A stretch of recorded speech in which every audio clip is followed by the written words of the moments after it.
There is a connection between the paranormal, UFOs, and the myths of ancient history. The clues are scattered across the landscape from a forbidden past, maybe even in your own backyard. There is a connection between the true nature of our reality, consciousness, and the unexplained. I'm Carl the Crusher. Let's explore the unknown. Welcome back, everybody, to the Carl Crusher channel. I'm going to do something a little bit different. About 2 years ago, I interviewed my friend and professional remote viewer, Daz Smith. He has this website, remoteviewed.com, with all these different ways that you can learn how to begin to get into remote viewing. There's even practice targets, and you can buy copies of his books, get access to his YouTube channel, and other content and all sorts of cool stuff. But I did this interview 2 years ago on a different YouTube channel called Carl Vibe in a different office with different quality. So I'm not real proud of my setup or the audio or anything like that, or the lighting, but it is a great interview, and I wanted to repost it here because not a lot of people actually got to see it when we did the interview the first time. I think I just put it in the wrong spot. So I wanted to put it here so everybody could check it out. But make sure to go support Daz Smith. This is his YouTube channel. You just saw his website, remoteviewed.com. There's tons of great content over there. And then also, not only are you going to learn about remote viewing, but you can check out Daz on all sorts of other YouTube channels where he's guest appeared and helps participate as well, like the Psychic guys. I was just a guest on their show where they were asking me about all of my experiences with remote viewing. And it was a great conversation. So make sure and go support Daz Smith and all of his partners and friends. Go check it out. I'll put the links down below. Let's get to the interview. I am very excited about the conversation and the interview that we have today. I've been looking forward to this for quite some time. Joining me today is none other than Daz Smith, one of the leading remote viewers of our time, with one of the most consistent and high percentages of accuracy with verifiable remote viewed targets. Daz has been remote viewing since 1997.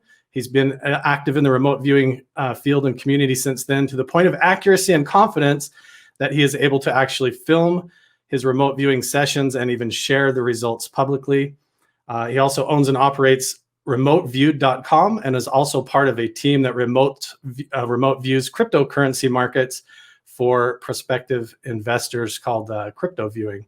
Daz has a long-time interest in UFOs and the paranormal, which led him into the remote viewing field of research, where he met and worked with Ingo Swan and other prominent psychic remote viewers of our time. And Daz has remote viewed a wide variety of fascinating targets, many of which provide interesting insights into the nature of consciousness, reality, our sense of time, historical events, and paranormal phenomenon. So without further ado, I'm going to go ahead and bring in Daz into this live show. Daz, thanks so much for joining us today. I know that your time is precious, and you're over in the UK joining us in the evening. It's like noon my time here. So thanks so much for joining us. I know your time's precious, so I appreciate it's great you to being be here. Yeah. So you've been going since 1997 in remote viewing, and we're going to dig into all the implications of that. But I wanted to get some of your background, Daz, a little bit, so everybody can get to know you. So just like me, you got interested in and led into remote viewing and become one of the leading remote viewers in the world. But you got started because of your fascination trying to understand the paranormal and the UFO phenomenon. So why don't you bring us up to speed, kind of how you got interested in this whole field of work? Yeah, absolutely. For me, unlike a lot of remote viewers out there, it was a really early start. I first started reading paranormal books when I was 9 years old. And I took formal training in what I call the classical psychic techniques from around about the age of 12. I was quite lucky because my mother was a spiritual medium, and she ran the local spiritualist church here in Bath, where I live. And so we always had a big library of books at home, and it was accepted right off the bat for me to go into that kind of interest, and the books and the help was there. So yeah, from around like 12 onwards, I trained at home in small things like, basic psychic techniques, psychic self-defense. I read books on channeling, mediumship, and I trained in, from the age of 16 onwards, I trained in proper what we call psychic development classes in the UK. And that was in channeling, mediumship, clairvoyance, healing, And I did lots of other things like reading tea leaves, tarot, sand reading, and many other things. And I did that. Yeah, I did that for many years before I even found UFOs. And then from the UFOs, I found remote viewing. That's fascinating. So have you done work with like the I Ching, you've done tarot cards and all that? You say that a lot of that came from your mother and her upbringing. Yes. So did she kind of raise you to perceive reality like differently than just what was taught in school? Or I mean, we didn't really have much choice anyway, because a couple of the houses we lived in, especially the first one, we had very, very strange things happen in that house anyway. I guess that might have been what was the catalyst that made my mother look into her side of it, which then exposed us as children into it as well. Yeah, so we had, we could always. I remember quite clearly that we were as a family downstairs, and we could hear lots of running around noises upstairs in the rooms above us, and there never was anyone there. So this started as a youth for you, your family and your mom being interested in the paranormal, almost like a poltergeist sort of entity in the home or something running around like that. And you find that it's like people have like the wall knocking experiences, or it starts to invade dreams or some kind of a thing, and then looking for answers to some sort of a phenomenal encounter that they've experienced or a UFO sighting. They wind up looking for truth through the books, and that kind of goes down a funnel that ends up, when you want valid results, you end up looking for those results, and science and certain things can only get you so far. So that's fascinating. Absolutely. Yeah, I grew up kind of the same, with my dad being very interested in talking about it a lot, posing a lot of philosophical things about reality. And I grew up in a very strict, conservative kind of religious environment that just accepted there was like a spirit realm over top in the same way. So as I've kind of peeled back away from the organized religion, it doesn't peel back the phenomenal experiences that I've had or that have occurred to me that I can't explain, or the things that you read about on these stories, like that have happened in the past. I've got somebody trying to call me on the phone here. So that, you've got a whole a background with this, going into it from the mystical side and all of that. Yes. Why do you think you wound up with the remote viewing? How did you end up gravitating towards that primarily? Well, it's a good question. And I think now I look back on it, I think it was, and I know not a lot of people like to have thoughts along these lines, but I think it was almost like a destiny for me to do it. And I say that because as a developing psychic, you're taught to, or we are in the UK anyway, we're taught to keep like diaries of all the your thoughts and your mystical experiences and stuff. And when I started one of those when I was 15 years old, the very first entry I wrote in the diary was about that I knew that there was this psychic technique out there somewhere where you could time travel with the mind, and I would one day learn how to do that. So that was in 1985. Wow. And I didn't know anything about remote viewing at all. It wasn't until 7 years later at a UFO conference in Leeds here in the UK that I first heard about the term remote viewing being used. So that's fascinating. I look back on that and think it's almost like it feels like it was part of, it was meant to be for me. And that's why I've been addicted ever since. Yeah, it's like there's so many different approaches to it. And somehow, I don't know if you feel the same way about this, but it feels like it is all interconnected. Even people that are doing the clairvoyant work or different types of like channeling or that kind of mediumship sort of work, there is, it seems to me, an overlay or a commonality. And I don't know whether it's the way that we phenomenally function as humans and our consciousness is interfacing with the phenomenon, or if it's somehow everybody comes into it with a different preset or approach or conditioned expectations that sort of funnels them into a certain approach to it, whether it be spiritual or witchcraft or occultism or different means like that. But you ended up in kind of the CRV realm. Yeah, I mean, and I got there because I tried all those ancient classical, what I call classical techniques, and they're all good. They worked fantastic. But the problem with doing normal clairvoyance or tarot or anything like that is that, and I found that it's more of a spontaneous happening. You don't have any control over the manifestation of the data and how to work with it. What I found with remote viewing, and especially the method I learned, the controlled remote viewing, is that instead of being a passenger in the car, I ended up being the driver in the car. And now I decide when I'm going to be psychic, and I decide how much information I'm going to get by my actions and the way I progress getting it. Mm. So do you feel like some of those other mystical approaches or alternative approaches, while they may have certain valid results or intuitive insight that you might gain from them, there's something about the clarity of the systems of remote viewing, especially like Yes. cognitive remote viewing, that gave you the validity that you were looking for? Yeah. Because it does feel like with like tarot cards, for example, like you might get some sort of a phenomenal prediction that comes out true towards a near future, or that resonates with your life or the past or something, but still you have like cards that are already printed shooting out. Whereas with remote viewing, you're sort of tapping into some phenomenal dimension of reality almost, that is the source information. It's not just like cards in a deck. You're going to the source beyond the physical deck of cards. Yeah. Maybe you can. Tarot cards uses an exterior tool of the tarot cards to be the focus point to get the information through to you, whereas in remote viewing, you essentially, your whole body is the tool that you're using to stream the data into you. In fact, almost the less that you know as the remote viewer, the better. Almost the more blind you are, the more desirable. Maybe you could talk about that a little bit and describe that double blind methodology and why that's attractive. Remote viewers always work blind. So that's one of the major difference between what we do and what I call the classical techniques. Like most people, if they're doing like a tarot reading for someone, they'll actually be in the room with the person wanting the tarot reading, and they'll usually allow them to shuffle the cards, maybe cut the cards or pick the cards, that kind of thing. Mm-hmm. And I'm not saying no psychic stuff happens in those kind of scenarios, but we all have to be honest in that there could be quite a lot of body language or normal kind of language with pheromones, micro actions, and anything that goes on in a scenario like that. Whereas with remote viewing, we're given, we are remote from anyone that's tasking a target. So especially for myself, everyone that I get task targets from are in different locations around the world. And all I get given is a random number as a focal point. And then I do my psychic thing, my RV thing. And then later on, once I finish, I will then get a feedback package, which will tell me what the target was and give me feedback.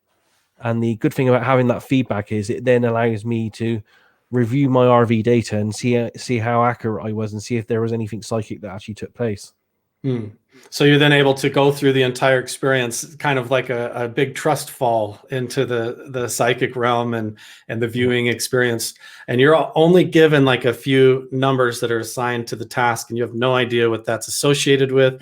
It's completely separated from you and your knowledge. You just take those numbers, and then maybe you can describe for us, for people that are curious. And this is the level of it where I'm fascinated with, because I've done a lot of different types of meditation. I've done I use the gateway method from the Monroe Institute, and I try to understand the different levels of perception in human consciousness and awareness. But it's like there's maybe there's a sweet spot or something that you notice that sort of occurs when you're like, this is it. Now I'm actually perceiving it. Or do you feel like as soon as you notice that like it's happening, I am remote viewing it, that overlay of noticing sort of pops the perception in the bubble? Or how does that sort of work when you go from standing there in the room in front of a dry erase board? What does that essence feel like as you slip into that right sensation, and where does it go?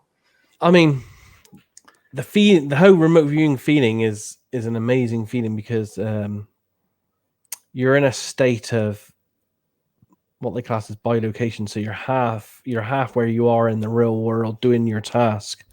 But you're also half not there anymore. You're what I call in the zone. You're somewhere else in deep focus. But you're not so far removed from reality that you can't function. And that's the key thing about remote viewing, is you're over a period of years of training yourself. You can allow yourself to function. And for example, most of the remote viewing I do is sat at a table. And I can and have done that in cafes or on bus journeys. So you can see and be aware of everything around you. I could be there, sat there drinking a coffee, eating a biscuit or something, and at the same time get information from anywhere in the universe and be really feeling that target, tasting it, smelling it, touching it. Although when you do that, or when I do that within remote viewing, I don't actually smell or taste anything. I literally just know what the appropriate word and sensation is for those things automatically. So instead of actually like physically being there, like actually being in the location, it's more like a deeper wisdom of knowing, a familiarity with, almost more like a recollection of a memory of a place that isn't yours or something. Absolutely, yeah. Okay. I've seen no evidence anywhere yet that anyone in remote viewing ever travels to any targets. I think the target's actually already encoded within all of us because all information is everywhere in the universe. So there's no need for us to travel to Mars to get information about Mars. We just look within ourselves for that information about Mars, and it's already there. Yeah, that speaks to kind of the esoteric teachings of the so above, so below, and everything that's within is without. Like today, the popular terms for that is like the holographic nature of reality. You look at a fragmented part of reality, and you're actually looking at a subset representation of the whole reflectively. Yeah, that's exactly how I believe it works.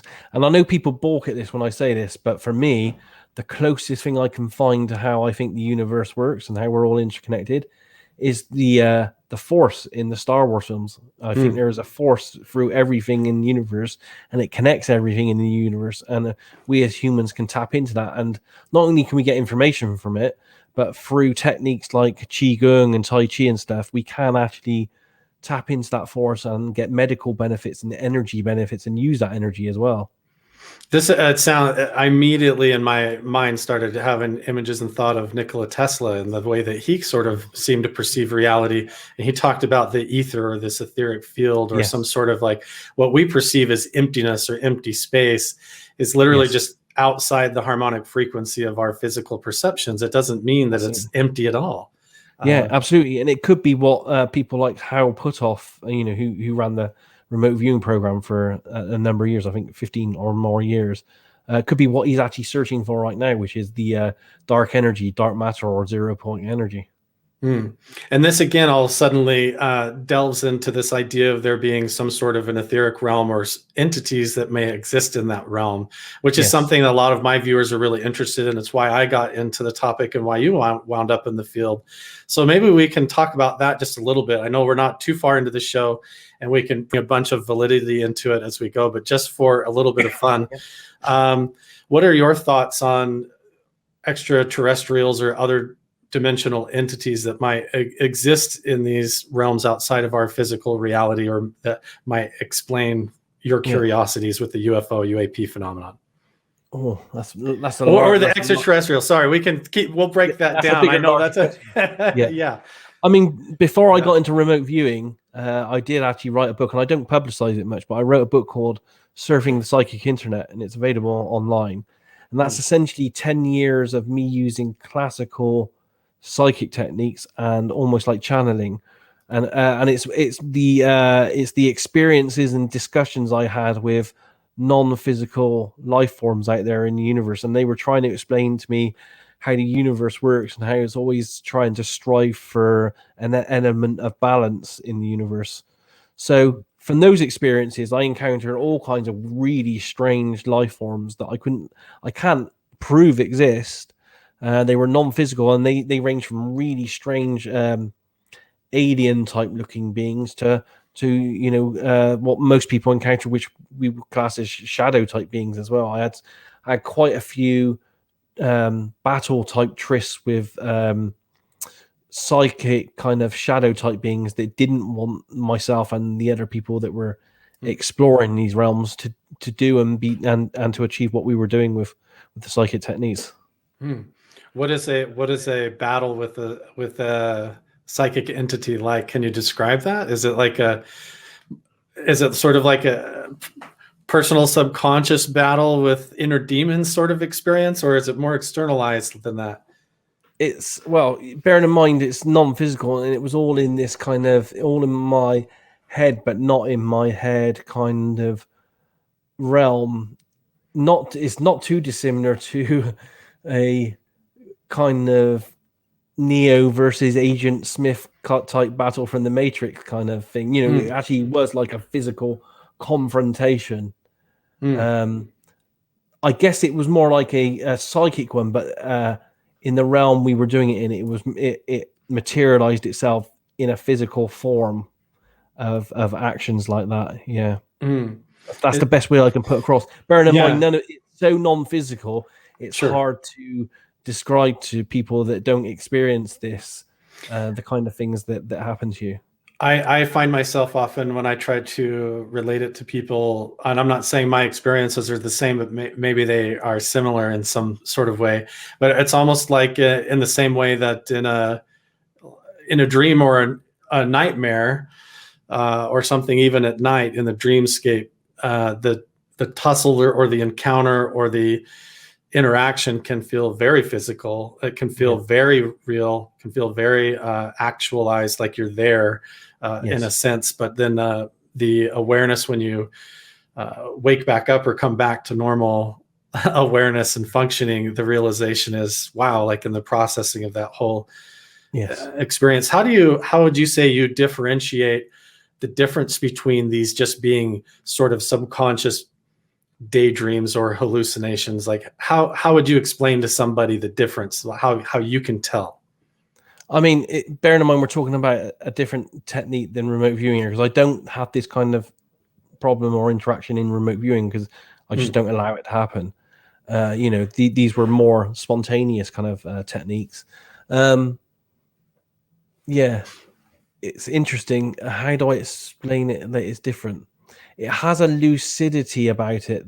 That's like a dream, but it's not like a dream. And Mm. because it was all done in deep meditation as well, you go in into the meditation process where you lose contact with your entire physical body, because that was the process of what we were doing with the meditation. Each Yeah. part of your body, you kind of breathe through it until you've lost all kind of sensation of everything in your body. Um, and that deep meditation just allows a clarity which I can't really describe for people unless they've actually gone through that kind of experience. Really, it's Yeah. it's like it's like a waking it's like a waking dream that's ultra clear in its sensations. Yeah, you describe that really Very hard to well. describe. It really is. Yeah, when I've had that experience, it's kind of William Buhlman refers to it as clicking out. He worked with Bob Monroe at the Gateway or the Monroe Institute and did the Gateway method and a lot of different out of body. He refers to it as out of body travel, which to me, I don't know Yes. what's the difference between that and remote viewing to a certain extent and how real it feels to be there. But it does feel like that to me. Like I'll have the meditative experience where I feel like I'm sort of guiding things with my intention, but then there's sort of a moment where suddenly I realize I'm not where I was visualizing or intent on at all, and suddenly I find myself standing here. I'm like on the beach or the ocean, and there's a doorway, and there's this someone on the other side, and they're trying to communicate with me, or Yeah. some sort of a phenomenal encounter that sometimes feels very, very realistic and very physical, Yes. Yeah. or has transcendent information that surprises me, like a tremendous download of knowledge or different things like that. So is that Yeah. similar to you? Relatable? That's a lot of the experience I had in the classic psychic techniques. In Mm. remote viewing, for me, I might be different for other people because we're all different, but for me, it's a completely different format, and I think that is because of using controlled remote viewing, and it's put me in a process where it's filtered, and I'm very much in control of the entire flow of the data and the process 100%. Whereas the Mm. other ways, I think there's an element of spontaneity in that the process decides what happens to you. Kind of envelops and takes over. Yeah. Yeah. I think that's been my experience to date. I haven't had as many controlled intent remote viewing experiences as I sort of get enveloped in an encounter. Yeah. It's And sort of a, I think the control mechanism we got through controlled remote viewing and its derivatives may act a bit like a filtering process as well, with the control. So you don't get too much happen. You don't generally get too much happening to you all at once. And I think that maybe also because the bandwidth for consciousness is very small. The kind of aperture to the target is a tiny little hole. So I don't think all that data can massively come through at once using the remote viewing techniques.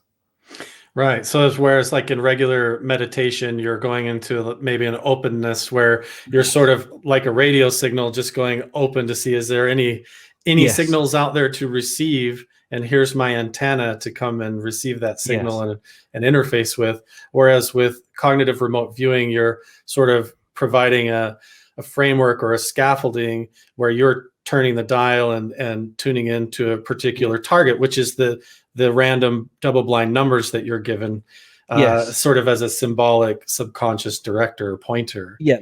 If I could visualize it, or if I had to describe it in a picture form, I would say the classical techniques are you'd be just like a full body glowing aura out there, radiating from every part of your body type way of interacting with whatever you're interacting with.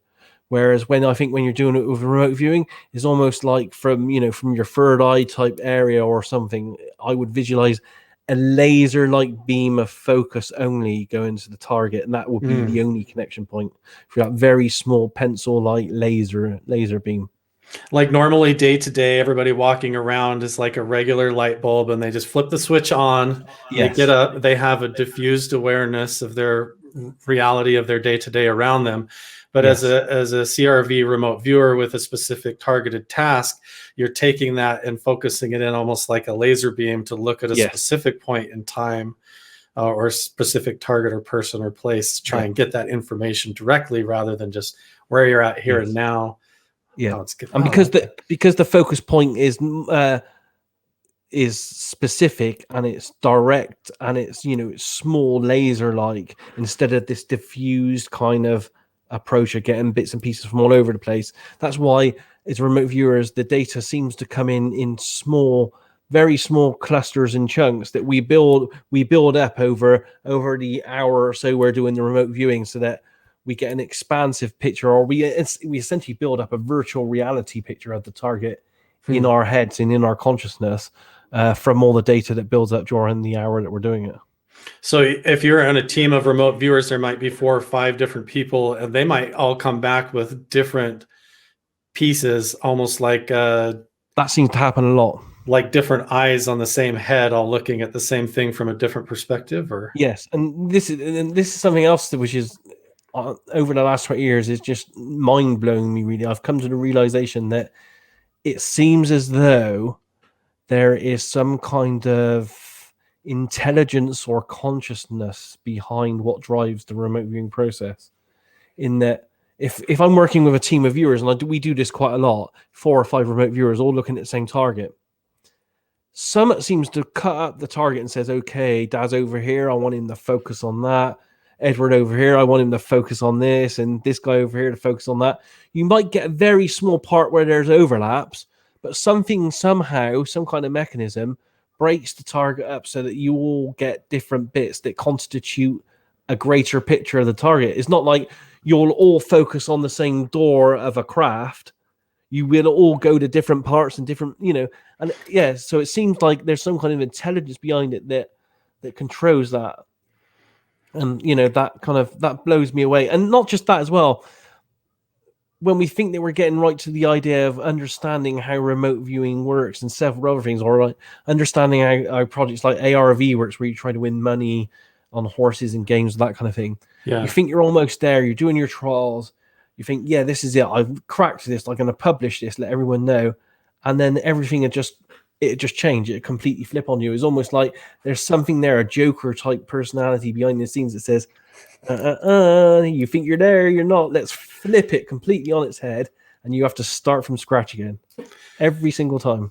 There's some sort of like a intelligent control trickster type of element, that blows my mind, Daz, because this is what you hear in all of the depictions of all the ancient gods of ancient religions and all sorts of phenomenal encounters with mankind throughout history. They don't always depict interactions with this sort of psychic phenomenon or entities as just being always straightforward, benevolent, and full of pure intelligence and love. But there's some element to it that's like, Yeah, well, you think you're getting close. Like, why don't I Yeah. just do this and like pull one It on you? happens. It happens too much to be coincidence. It happens to everyone. And I just see it so much, and I've seen it with my own work. It's almost like I'm there. I got it. I really understand how this is happening now. And then the very next thing that happens, it flips on its head, and you're like, "Well, I'm back at stage one. I really do not understand what went on there." Do So I you, really do think there's an intelligence there of some kind, which in itself not worries me, but yeah, it really interests me that there is this kind of mechanism there, and it can't just be chance. hmm. I feel like we talked about earlier, when you look out into the universe or even into yourself, it's like reflective in the same way. And it reminds me, I'm that same way even within my own internal life and dialogue. You know, you get up and you try to even do something in the physical world, and it's like, I forgot my keys, or I did this. And Yeah. right when you accomplish the thing that you wanted to, you're bored of it. And it's like we almost do that within our own soul and sense of self. And I wonder if you tie this ancient teaching in with this modern take on science of like superposition and quantum entanglement, if this idea of the subconscious realms are sort of aspects of human conscious, sort of in a polarized way out there, Yeah. running around doing their thing in a way. Do you feel like there's another sort of Daz Smith in consciousness form that's doing remote viewing as a quantum entangled superimposed version of yourself? Or I don't know. I haven't encountered anything that would make me think that. I'm just trying to think if I have. I know Not there's on the, stories like when Ezekiel or whatever was carried up on the wheels and saw yeah. Metatron, it was a doppelganger, like it was revealed. And there's so many of these encounters where it's revealed that they look just like you or something interesting. And Yeah, yeah. I haven't encountered anything like that myself, I don't think. But from reading some of the latest material I've read and that I've got from Ingo Swan in the archives, and some of the things he encountered when he telepathically remote viewed the moon. This stuff hasn't been released in public yet. He details that the races he encountered out there on the dark side of the moon had two sets of telepaths. They had offensive telepaths and they had defensive telepaths. So the defensive ones were there literally to stop people encroaching on the moon, and then they had the offensive ones which went out and did other stuff. And he was a proponent of writing articles and papers on that. He felt that there was an element in the universe, I don't know if it's extraterrestrial or just non-physical, that was there to hinder the development of human consciousness and telepathic powers. Which speaks again to this idea of this balancing force in all things. Like there's Yes, that duality of balance, keeping absolutely. things in Yeah. harmony. Yeah.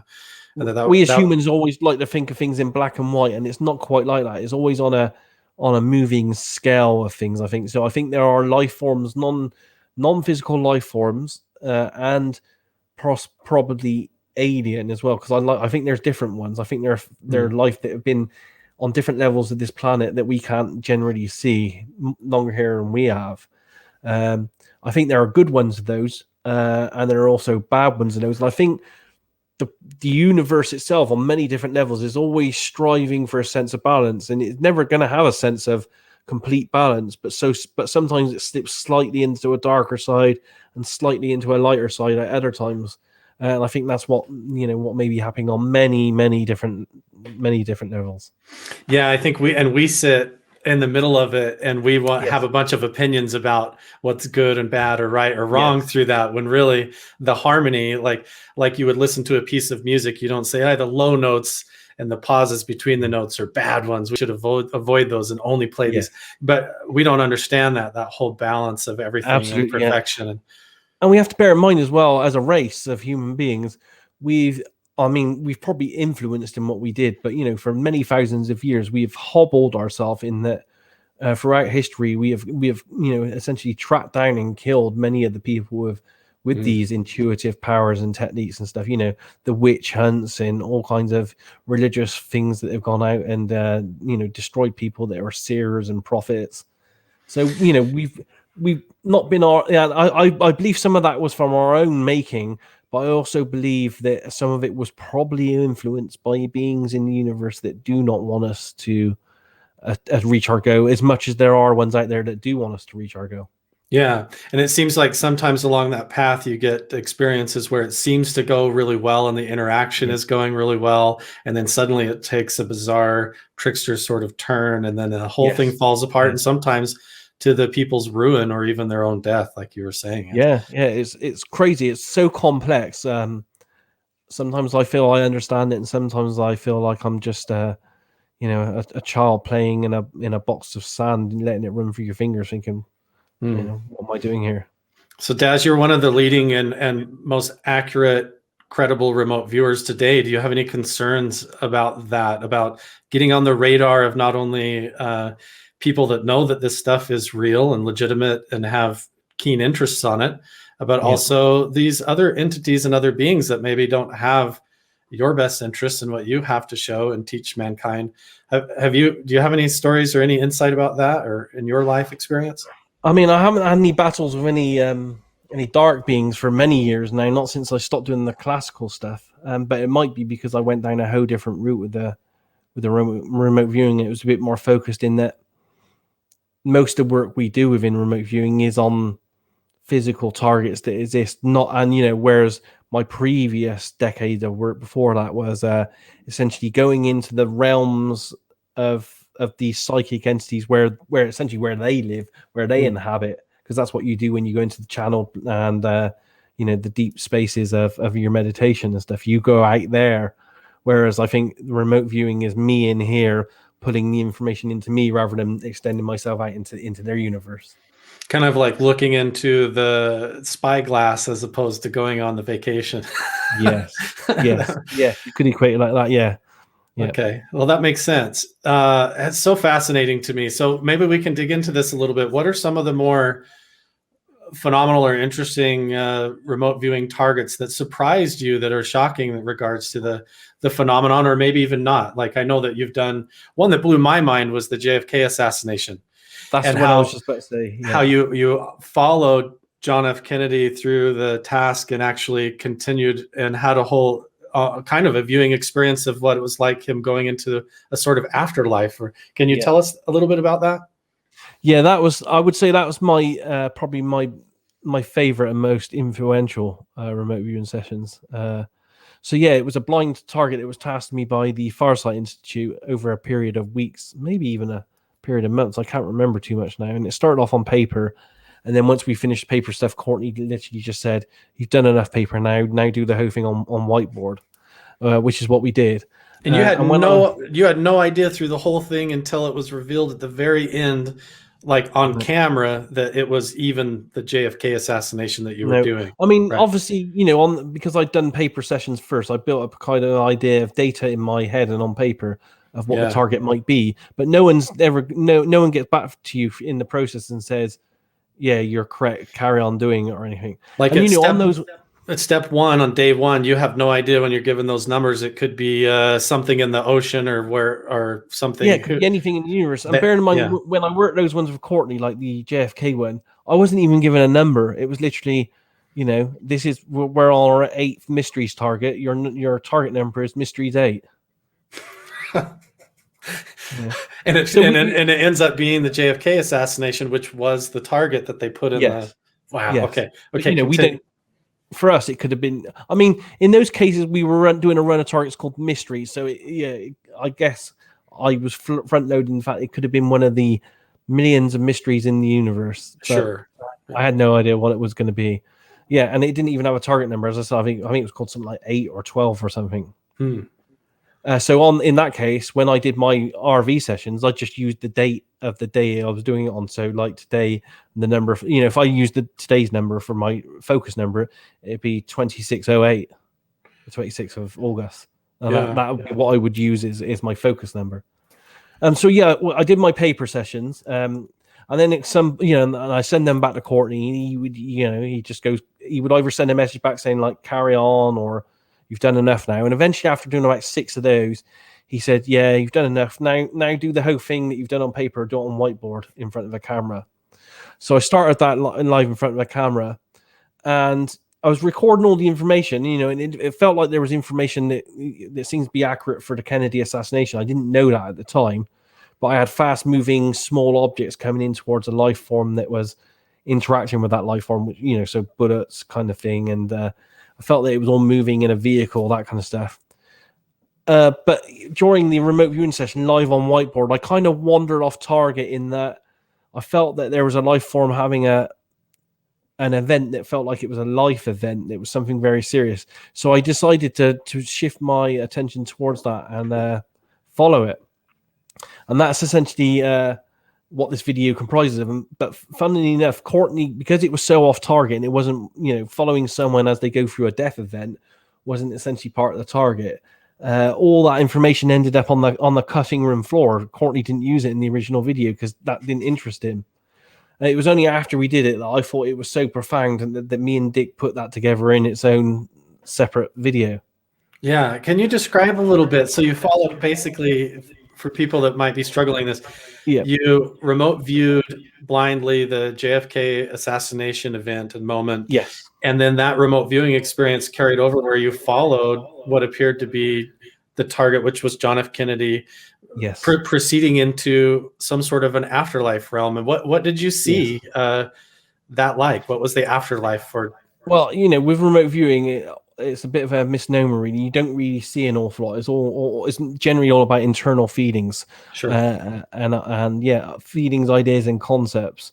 And literally, it was amazing in that there was more, I knew it was a life of a person, a life form going through an event which felt like it was a violent event. So I was recording that on the paper, and you could feel and hear and see all the emotions. So there was all these emotions of panic and dread and anger and thinking about kids and family and money and situations, all the physical things we think about on a day-to-day basis.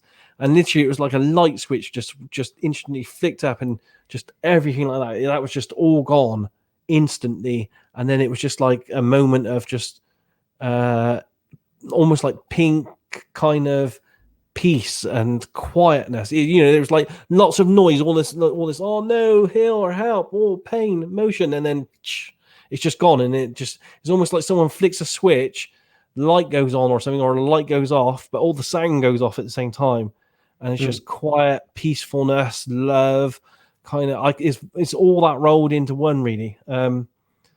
And then I ended up feeling that it was definitely someone going through a death event. And I had a sensation that out of this kind of nothingness that was there, this quiet, I could sense these forms almost manifesting, but they weren't physical, but they weren't non-physical at the same time. They were kind of half and half. They were just like energy forms that vaguely resembled shapes of people that started coming forward, meeting conversing and interacting with I guess JFK or the life form that I was following. And it was just all peaceful, love, kind of quiet, kind of. I've never had feelings like it, other than the closest thing I've got to that kind of sensation is very, very deep meditation when you're totally not in touch with your body anymore. But even that doesn't come close to the feelings that I was feeling that he was going through. But after that light switch thing goes off, it's almost like his emotions and worry over everything that was physical and the physical life just instantly disappeared. It's not like it dissipated; it just like instantly disappeared, which was quite interesting. Yeah, I remember watching the video of you going through on the dry erase board, and that blew my mind. Just going in, carrying on into the afterlife, and the way that you described it is just so phenomenal. How almost like his soul or consciousness was moving into this unknown realm, almost like it was a foggy, cloudy sort of space. Yes. And then what he was perceiving as like loved ones or ancestors or familiar sort of like people approaching him or emerging out of this cloud, you were perceiving sort of differently, third person, sort of as though the relatives or the people that were familiar to him were emerging as the energy of the cloud around him itself, almost like from his own consciousness and the energy, they sort of are able to come and say hi and welcome and hear you. That's so phenomenal to me what that says about the afterlife continuing into another dimension, another realm, and how that all works. And that's pretty much one of the most amazing for me. And I would say the second one on my list is probably when I did Area 51 and I went down through all the different levels of that. And again, that was captured live on whiteboard as well. Again, done blind. I didn't know what we were doing. I live right by Area 51. I live about an hour and a half away. I've driven over there and looked around, and I'm telling you, it's so strange. Even when you get into the state of Nevada or near it, you get out into those desert roads, and there's just a whole lot of nothing, and just strange ventilation pipes and power boxes or antennas coming up with chain link fences around them. And it feels like when you look at it, that whole part of the state, a whole region of the country is actually just an underground installation. So maybe describe a little bit what you saw at Area 51. Yeah, I saw some. I mean, I kind of knew at certain that I was looking at something that was underground, an underground structure. So I drew that, and it had all these levels that were radiating around almost like a central pipe, and each level had a different area of focus or attention that it was working on. And I can't remember what they were on which parts, but the first one was mainly a security living arrangements kind level. And then there were some science levels. There were some levels when they were looking at metal and metallurgical kind of stuff. There were definite levels where they had moving craft and technology. There's also a level where they had I didn't think I saw, I'll have to go back and re-look at it, but I don't think I saw any live walking around alien type beings, but I did see non-human. I don't want to call them alien because we just don't know at this stage, so I'll call them non-human. There were non-human life forms in tanks in various stages of being cut up and being maimed and all that kind of stuff, like dissection. But there were some actual proper physical ones as well, but I didn't see any live ones. But then I went to another level, and they were actually doing lots of experimentation with the samples and the biology of the non-human life forms, and they were actually doing it in a way that I felt it wasn't beneficial science research. I felt it was more virology and making weapons from the physical parts of the alien bodies. Really, like they're developing exotic alien form. Genetic weapon forms and things. Something like that, yes. I know that's a lot of, there's Area 51 in Nevada, and if you go northeast of that into the borders into Utah, which is the state that I live in, near the Salt Flats, there's what they're calling Area 52 now, which is like Dugway Airfield. And there's a lot of exotic chemical and biological weapons they do out in the middle of the desert there. It really makes you wonder.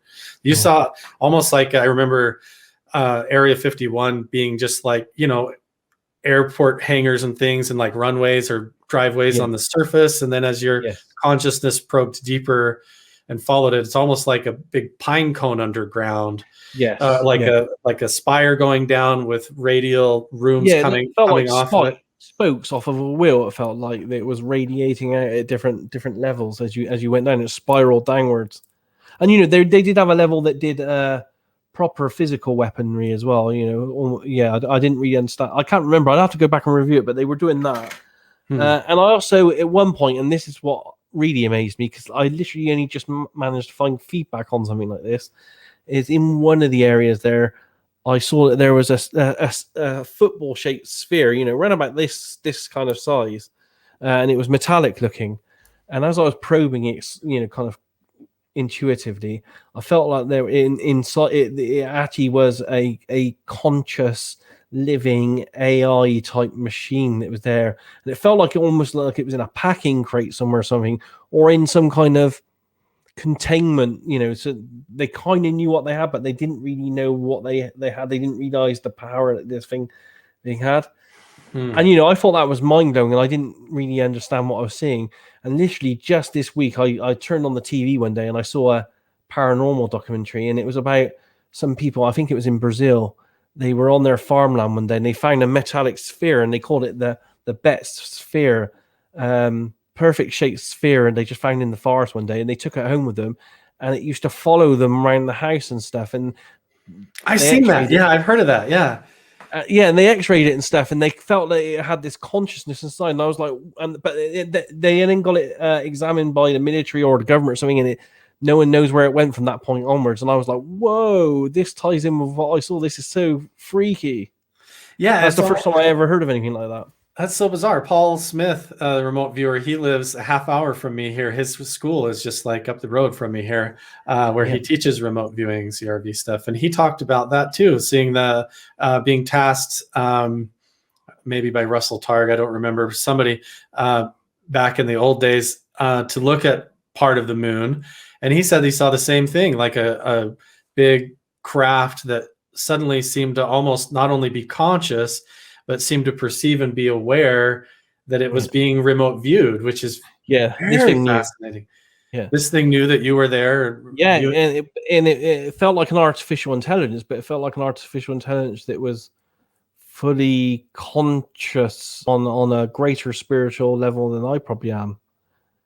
That's very strange. How do you explain that something down in a secret military base in the desert in Nevada is aware that you're sitting in your office at home in the UK and using your mind to look? It felt like a prisoner or detained or something, but it really felt like they didn't know what they had. They thought they just had a sphere or something, and they didn't really understand the power of what was inside it. Wow. So you've anything else that you saw at Area 51? I love this stuff. This is so fascinating. I can't remember. Hey, Daz, this is why you got into this. You wanted to learn these things when you were a kid, and now you're that's so cool. So yeah, but I do so many targets now over the years that I have to be honest. As I'm getting older as well, they all tend to blur into one. Because I'm doing like 4 or 5 a week at the moment. So. How about Roswell? I saw one you did with Roswell. That was particularly good. Could you talk about that for just a little bit, and then maybe we can save a bunch more stories for another one? Yeah. Roswell was great as well. I mean, and it seems to confirm all the data that's out there of a crash event and dead and living. As I said, I don't like to call them ETs because we just don't know at this stage, but non-human life forms were recovered. I went into great detail on that one about how the craft moved as well, how it kind of stretched itself in time and space, and then the front part would go over here, and as it was stretching over here, then like a rubber band, the back part of it would put itself into the space behind it. Very strange stuff, and about how we think they're physical, but the way these craft can move and they're propelled, they're also non-physical as well as being physical, and the life forms can do the same as well. And I don't know if that's using a technology or not, but it felt like they at times could be just as non-physical as they are physical. Yeah, it's all I can say is looking at it from my viewpoint here of not really understand what's going on. It just feels like magic. What they're doing is amazing, but it seemed to be a totally true event to me that seemed to tally in every detail with what I've read over the years. And yeah. Wow. So Roswell, Area 51. That's so many. What about go ahead. Yeah, we've done loads. We did the for Farsight as well, we did the Phoenix Lights. That was a pretty good one as well. Myself and Dick Augar did that. Got some great data on that as well. That seemed to be, again, it was all done blind, but we had all these huge craft over a city location with strange life forms inside it. Tunguska as well, the Tunguska explosion in 1908. We did that. And most of these projects I'm talking about, loads of other remote viewers out there in the larger general community have also done the very same targets and getting very similar data, or the exact same data going back decades, especially on targets like the Moon and Mars. Yeah. And so you go and you compare your remote viewing data to what the other people are doing, and realize that everybody's being tasked this blindly and getting sort of the same consensus, different perspectives and things like that. That's so cool. It's fascinating. Do you think that's why the military is so interested in? Do you think they still have around the world different clandestine programs that are utilizing this? Can you speak I'm not sure about remote viewing. I've tried hard to track any programs down, and I'm not sure if they are doing something, it's probably not in the world as we expect it. It's probably in some kind of, I don't know, subcontracted kind of way. So they subcontracted it out to a company. They don't call it remote viewing or something. They call it, I don't know, something else, where they class it as just getting human intelligence or something, and they pass it back on a consultancy basis. I don't think like there's the CIA or the NSA actually have a unit that says, yes, we're remote viewers, we're doing this. I think they'd be a bit smarter now, and it would be moved out under a black project, subcontracted, not called remote viewing in some way. But I have seen no evidence of it. And all the people that were trained in the 70s, 80s, and 90s to be the very best in the world all claim and all seem to not be working for any of these units. So I have to ask myself, where would they get the new best people from if they weren't using any of the old ones in any way? I don't, but we never know. Yeah, like you have like Hal Puthoff and stuff. He's with the To the Stars Academy with Tom DeLonge, heavily involved in the propulsion science behind UFOs and stuff now. I did do a paid for RV project of a UFO thing for the Shoot for the Stars and Tom DeLonge. Oh, that's cool. Yeah. So you're actually interacting. Do you get so you do the crypto viewing, doing near future markets and stuff. Maybe tell everybody a little bit about that if people are interested, and then give them a rundown how they can find you, your books and information that want people that are curious and want to get interested in remote viewing, or maybe hire you or task you to help them predict their investments in future crypto. I mean, through crypto viewing, we've been going nearly 4 years now. And I think we're one of the most successful RV companies out there at the moment. It's all paid for by Patreon subscribers, so they essentially keep us going and help us be paid as remote viewers to keep doing projects for nearly 4 years now. So I'm very appreciative of that. And essentially what we do for them on a weekly and monthly basis now is we look at markets for them, and that not necessarily cryptos, but we've looked at gold and silver markets as well on the Dow Jones, but it's for the majority cryptocurrencies. And we look at the cryptocurrencies to try to give them a bit of an edge to see how we think they're going to go over the next 12 to 36 months. And we also do on a monthly basis, all four of us remote viewers also do news predictions. So like in a day or two's time, because we're coming at the end of the month, I will look ahead a month to see what all the top news stories will be in September. And before September starts, we'll put out all our news predictions for our patrons to have a look at as well. So we do news. And we occasionally, once or twice a month as well, when the patrons ask us to, we do the occasional mysteries target for them as well. So we add that to the mix as well. That's really cool. So now predicting and doing remote viewing on the future is something that's kind of like an unstable, very, very difficult thing. So you have to, where I think that's different. Maybe you can speak to this as well for validity. A lot of people feel like since the future is unknown and undifferentiated in a certain way, cryptocurrency markets are going to happen. You know that tomorrow when you wake up, it is going to happen. Prices are going to go up and down. There is a determined deductive reasoning or outcome that is in play, that is occurring. It's not like you're just predicting when will the world end or some phenomenal thing. So I think that if people are interested in using remote viewing and valid research for near future markets and stuff, there is definitely a place for this. It does work, but I have to make everyone aware it is a lot more problematic and a lot more less accurate than it is when we remote things in present time in the past.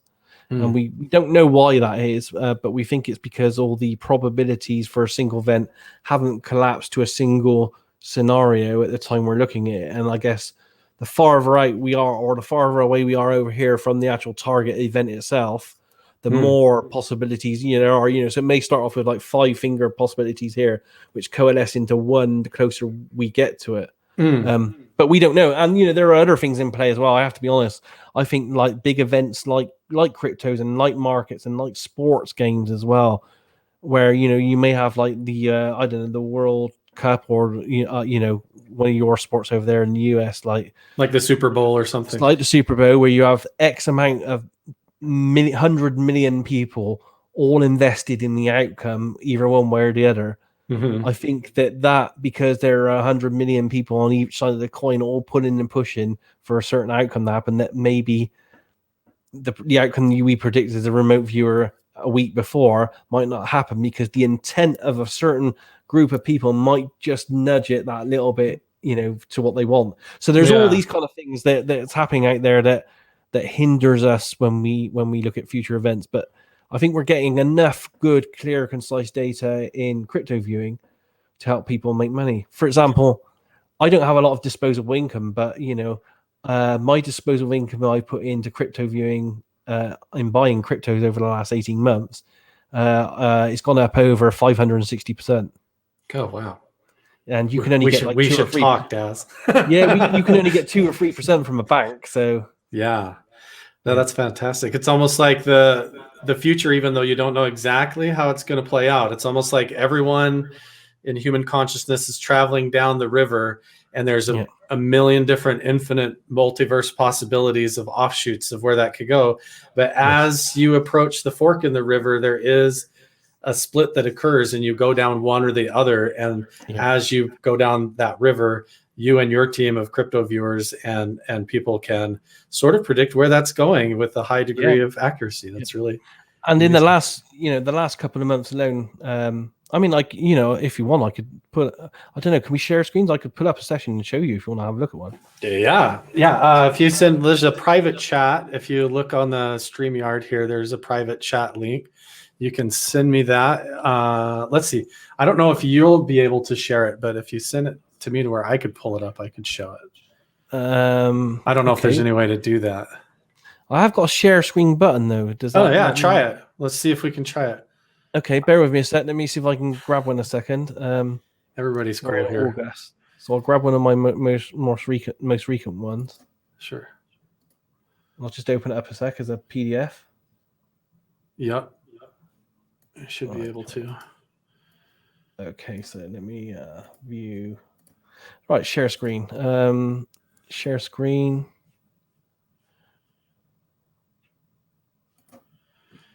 And then I see everybody's questions over in the chat as well. We'll wrap up our conversation today after this with addressing some of your guys' questions over there. Yeah, I can add this to the stream here. Okay, so this is just my session summary, so I'll bypass this. So that's just my summary of what happened here. So here's my remote viewing session here. And I didn't know what the target was at the time. You can see there at the top. I knew it was a cryptocurrency target, which at this point in time is one of 12,000, because there's 12,000 in existence. So I know I'm looking at a crypto, but I don't know which one it is. It's one of 12,000. And my initial sketch here, what we call an ideogram, in cryptos, my ideograms tend to mimic and show me what the market flow of the crypto is going to be. So it's showing me here. So those are the numbers, just to slow down so everybody watching gets this if they're unfamiliar. So you've been tasked with like 4 digits, like 3437, and you go 343, and then the 7 becomes like an intuitive sort of like an automatic free flow, intuitive, meditative sort of boom, like a drum. Okay, here we go. Yeah. Cool. Again, the actual real target is hidden behind that number. I don't know what it is. I know it's one of 12,000 of them, but I have no idea what it is. So that's my focal point, and I write that down. And on the very last stroke of the last digit, you let your hand just go into an automatic process to get what we call the gestal, or the overall shape or form of the target. But bear in mind, because I know I'm looking at cryptos, my ideograms for cryptos, as I said, have morphed into mimicking how the market flow of that crypto is going to be over the next 12 months or so. Almost like a chart in a certain energetic way. This one here, though, this is different than any other crypto I've had. I've only had this happen several times over 3 years, in that it went backwards before it went forwards. This loop here goes backwards, you see. The only other time that happened, it showed me that the crypto was having some problems. It was having issues. So I did another ideogram here below it, and as you can see, it went backwards again before it went forwards. And again, that worries me. So I wrote backwards and then forwards. And a few words here, like it's buoyant and flexible. But I knew that was something. It was trying to tell me something. So I did that Elon Musk was going to throw crypto under the bus right then. not exactly, but you'll understand when you see the end here. So I wrote here backflow, and then it goes forwards, up and down. It feels energetic, fluid, snappy, and energetic, but I definitely had this backwards motion. And that was because when the target was revealed afterwards, we found out that, and I wrote some details about this crypto having problems, is because it was going through financial problems and legal problems at the time. But I obviously didn't know that. So what I then tried to do is I then tried to sketch the logo or brand for this. And this target itself was a target crypto called Theta, and its logo is just a big T. So I was trying to get I knew it was a letter, and I was almost getting the letter form here. And then you can see I literally was getting the letter T here and the letter T here, which is upside down. So I was getting an idea of what the logo was. And then I moved to the primary person here. So I always go to the CEO and try to look inside his head, see what he's thinking, see if he's enthusiastic about the target, that kind of thing. So, I knew he was male, 24 to 34, with dark hair, had an Asian connection. He was enthusiastic, smiling, confident, respectable. And underneath him, he had this team here of it was a young pro male team of 5 people. And this is just talking about the guy here and his interaction with the team. And here I'm just talking about the team here again, what they're thinking about. And they're talking about expansion, architecture. They're in a building phase and they're looking for recruitments. It's like your consciousness is like a fly on the wall, kind of like hiding like a ghost in a business meeting. Yes. Like looking at the markets. Yeah. Okay. And then I tried to sketch and describe the tech or product. And in this case, I didn't understand what I was getting, but I just kept getting in my head pictures of what looked like server boxes. So I try, this is me sketching out these server boxes with red and green flashing lights on it, which again is perfect for the technology of this company once you understand what they do. Bitcoin farming, yeah. And then I moved myself to the people that hold the currency and their group feelings as an entire group of millions of people at certain points in time. So, I looked at August 2021 and they felt okay. December 21, they felt that they were down, despondent slightly. July of 22, they felt like they were getting a bit more enthusiasm again. December of 22, they just had the words, oh shit. They felt really bad. And July of 23, it could have gone either way on that one. They were just a bit, could go either way. So this just gives me a general overview of how the people that own it feel at those points in time.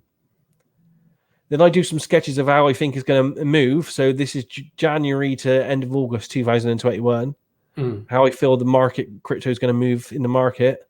Then August to December 2021, you can see it goes sideways mainly, but there are some ups and downs. And then January to December of 2022, I feel like it goes generally sideways, but 3/4 way through the year is a big peak, and then there's a big drop, and then it tries to recover again. And these are just some basic kind of things on the end. And, on the end here, I've just got some really interesting words. Like I got here the word gold bars, assets, and high worth. And the way Theta works is every dollar that's spent and invested in that cryptocurrency, they back that with bullion and gold bullion. With real gold, yeah. With real gold, yes. It's backed by real gold. So having this gold bars, assets, and high worth right at the end here is interesting. And because I knew that this went backwards, and it says here, I know that's an indicator afterwards when you validate the data that you're specifically talking about a crypto that involves gold bullion-backed assets, which is everybody knows what that is. Yeah. Yes. And as I said, because my ideogram here went backwards before it went forwards, I knew that there was issues that they wanted to find a resolution for it. And right at the end here, my guess for this would be something to do with embezzlement. Now, I got no proof of embezzlement on this, but when you do the research on it, they are going through some legal difficulties with the SEC and stuff like that. They are being investigated, right now. Yeah. So, that's amazing. So that would be kind of what you would expect if anybody went to look at crypto viewing. And bear in mind, there's 4 of us all giving slightly different opinions. So you take all our data, but we tell people, it's not financial advice. It's just for fun. But you can look at our data, and if you feel you want to act upon it, you then go out and get other data, because you always use remote viewing data with real world data, and then it allows you to make a bit more of an informed decision if you want to. That's amazing. I would love to have another conversation with you, Daz, and delve into this, because the fact that you guys are able to do that, it's like, wow, this is really cool. We can make some money in the stock market and maybe predict it. But what it says about the actual nature of reality and what it means and our human infinite potential and reality and where we're headed and what we're all doing here goes so much more transcendently deeper than that when you start to explore these things. We can definitely have another chat. That's not a problem at all. I would love to do that. So I have a couple of questions really quick to wrap this up from the audience to run through. I'm all right. Awesome. So we'll run through the questions here in the comment section. So here's one from Christopher Morales. He says, has anyone you know remote viewed the Anjali Desert Mountain alien base? I know Pat Price did a lot of terrestrial hidden alien bases and things like that. Have you ever remote viewed or not that one? I don't think. There are 4 or 5 that I know people that have remote viewed on Earth. I haven't done those myself because I haven't been, because it's like I have 100 or more targets that I've wrote down that I'd like to work, but I can't task myself, so I have to wait for people to give it to me. Like I had to wait 20 years to do the Roswell one because nobody gave it to you. No one gave it to me. Yeah. So I have loads that I like to work, but no one's given them to me yet. Right. So I haven't, but other people have worked lots of bases. Like Mount Zeal. The one in Australia. Mount Shasta gets a lot of attention. The Antarctic and all that kind of stuff. And again, myself and other people have done lots of stuff on the Moon and Mars and found loads of stuff there as well. Really quick side thought. What do you think is going on there? Is it extraterrestrials that are able to phase in and out of physical reality and control that? Or do you think there are what we're considering like spirits or dimensional beings are something? No, they're physical. I mean, I gave a talk literally just this week on a document that I was given several months ago because I've been doing lots of research into the Ingo Swan archives over the last couple of years. And I've been making lots of inquiries of lots of Ingo Swan's contacts because I found some files in his archive which I wanted to try to follow and they were a bit missing. And you have all of his archives, right? Like you kind of inherited all of his stuff. I'm one of the researchers that was given access to look at them. Yeah. So for 3 years, I've been trying to piece them together. And I found this document and I found that Ingo Swan did this very heavy UFO alien trying to go out to penetrate them research in the late 90s. And in one of his remote viewing sessions, which I will be publishing within a matter of weeks for the very first time in my remote viewing magazine called 8 Martinis, I got a transcript of a remote viewing session Ingo Swan himself did in 1999, where he went back to the moon to have a visit. Because the first time he went there was in 1975, and he drew all these structures. But when he went back in 1999, he actually went to what he said was a dome-like facility on the moon, and had interactions and conversations with these alien beings that were physical and non-physical. And as I said, there were 2 different types of telepaths led down in some kind of suspended animation, and they were there. One that was to defend the moon, and one was to be offensive away, I guess, more towards us on Earth, and to stop maybe not just us, but Ingo had the feeling it was other life forms in the galaxy from invading. And he had conversations with these life forms, and they said, the entire universe around Earth is over 1 million years old. They were on a 40,000 year exodus, and the moon base thing was almost like a forward operating base, and it had like a military type feeling about it. Like the Death Star. Almost like that, yes. Wow. And he goes into great detail about this and how it was interesting because he talks in detail about how these aliens, there were the metal plates in their head, which helped with the psychic interaction with computer interfaces. And when they detected a psychic or someone was trying to telepathically intrude onto the moon, it all flashed up on these holographic screens that appeared all over the place, what was happening. And you could see a clear picture of what this psychic or telepath was thinking and doing and all this kind of stuff. So it goes into mind-boggling detail. And as I said, I will be printing that really soon. So Ingo, he remote viewed the moon, and when he got there, the entities there in a secret moon base had the ability to detect that he was there and then display holographically who he Yes. was and everything that he was doing and why he was there. Like they extracted it and displayed it. And this was wow. this transcript was his third incursion. The first one was invited. The second one he decided to do on his own just to see what he could see, but he got kicked out. One of the telepaths kicked him out from there, and that's why he went. He was invited to go back this third time, and it's detailed in the transcript I got. But when he starts having the conversation, he was like, they were like, "What? Why are you here? What do you want to do?" And he was like, "Well, I want to see the telepath that kicked me out." And they brought that telepath over to see him, and apparently he's like one of 20 that live mainly on the mothership, but he's super different than all the others because Ingo goes on about how he could shapeshift.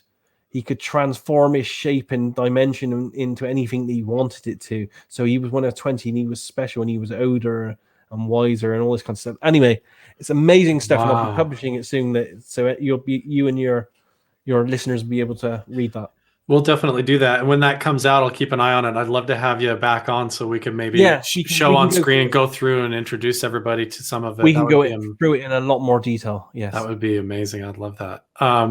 Let's see. A couple more really quick questions here. Is the Night Gazer. Let me see if I can find this actual one. He's talking about any advice for people trying to have an out-of-body experience. I know I've studied it from that angle, the out-of-body travel, like the Monroe Institute, William Buhlman type stuff. Do you think that remote viewing is different than out-of-body travel, or what could you speak to about this question? I mean, all that stuff's connected. Absolutely. Yeah. It's all variations of a theme, but remote viewing is definitely not going out your body in any way. If you want to try out of your body stuff, and I think the key to everything within doing anything psychic on any classic or any remote viewing level is to teach yourself basic meditation techniques. Meditation is the key to everything, really. And if you can teach yourself to lose all control and feeling of your body in meditation, then you can then travel anywhere in the universe. That's what William Buhlman said. He talks so much about the intention, the focused intention, and having the intention out in front of you, almost like a compass that guides literally everywhere you go. And where if your subconscious mind kind of wanders or gets hung up, like, I wonder if I left the coffee on in the kitchen, it just immediately ricochets you back into the. And meditation is great as well because it's essentially free. It's a tool that all of us can use with hardly any kind of teaching. And there are plenty of books. There's plenty of guided meditations on YouTube or anything. Just download them and give them a try. And not only is it good for expanding your consciousness and awareness and getting out there in the universe, it's really, really good and healthy for your spiritual and physical healthy body as well at the same time. I agree. I do meditation every day, all day. I start with it from the minute I wake up and I go, oh shit, I got to do today. I immediately start trying to meditate and get through it. I don't do it enough nowadays. But I do know it is pretty much the key to anything you want to do. That's great. Here's another question here. It looks like from an anonymous emoji that says they're still wondering about the sphere down in Area 51 that seemed to have characteristics that allowed it to. Do you feel like that was or what are your thoughts on AI having a level of consciousness or kind of scary? I think I've never felt anything like I kind of experienced with this thing though. It was I don't even know how to put it into words really, because I've seen AIs and we've all seen it in films and stuff like that and in literature.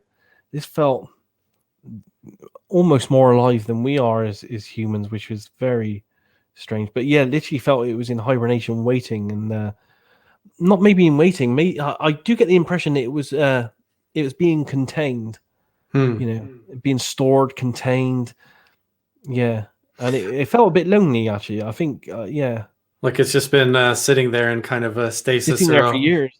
Holding in a pattern and cell. I had the kind of feeling that it couldn't do what it wanted to do with the capabilities it had, because then it would make everyone aware of what it could do, and it was almost like hiding, or I don't know. It's one of those things where it would be worth someone sending me a blind target to go back and just primarily just look at that as one whole target. Whereas I was literally looking around an entire facility, just saw this and spent 5 minutes on it in amongst a greater thing, really.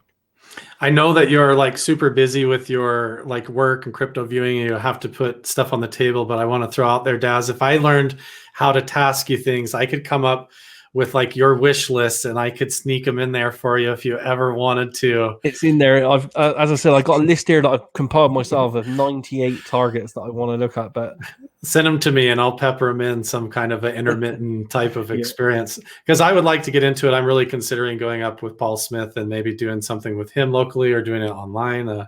I've got to do something with all of this. That's because I kind of am in the wheelhouse of where you were, I think, doing a lot of the meditation and finding myself in these encounters and different experiences, seeing what's going on in the news, them talking about the military encountering these UFOs and UAPs. And I'm like, here I sit in the middle. What do I do with all of this? You know, how do I understand that? And this is where before you pay for any any course, Paul's a great person and you do really well training with him. But, you know, for most people, it's a lot of a money and time commitment. So before you try that, like on my website, my remoteview.com website, I have a 2-page template and a training video showing people, if you download the template, it runs you through a very kind of basic CRV remote viewing session that you can learn in minutes. And the video that I've done actually shows me filling it in so you get an idea on how you can do it. Cool. Yeah.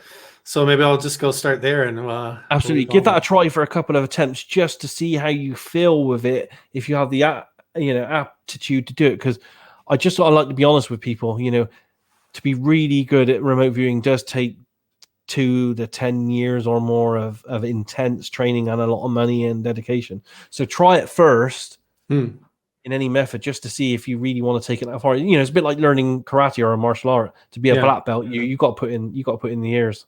I did that. Yeah. I got a black belt when I was 16. So excellent. Yeah, I'm a black belt in full contact as well.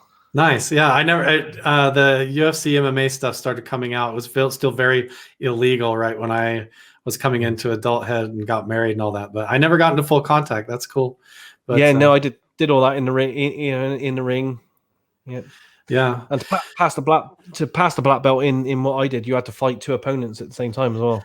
I did too, but not full contact. It was all like demonstrating. Yeah, with the little pads and showing that you could do it, but they're all your buddies, kind of a thing. Yeah, that's great, cool. Daz. I missed that. Now that I'm 50, 51, approaching 52, I do miss sparring.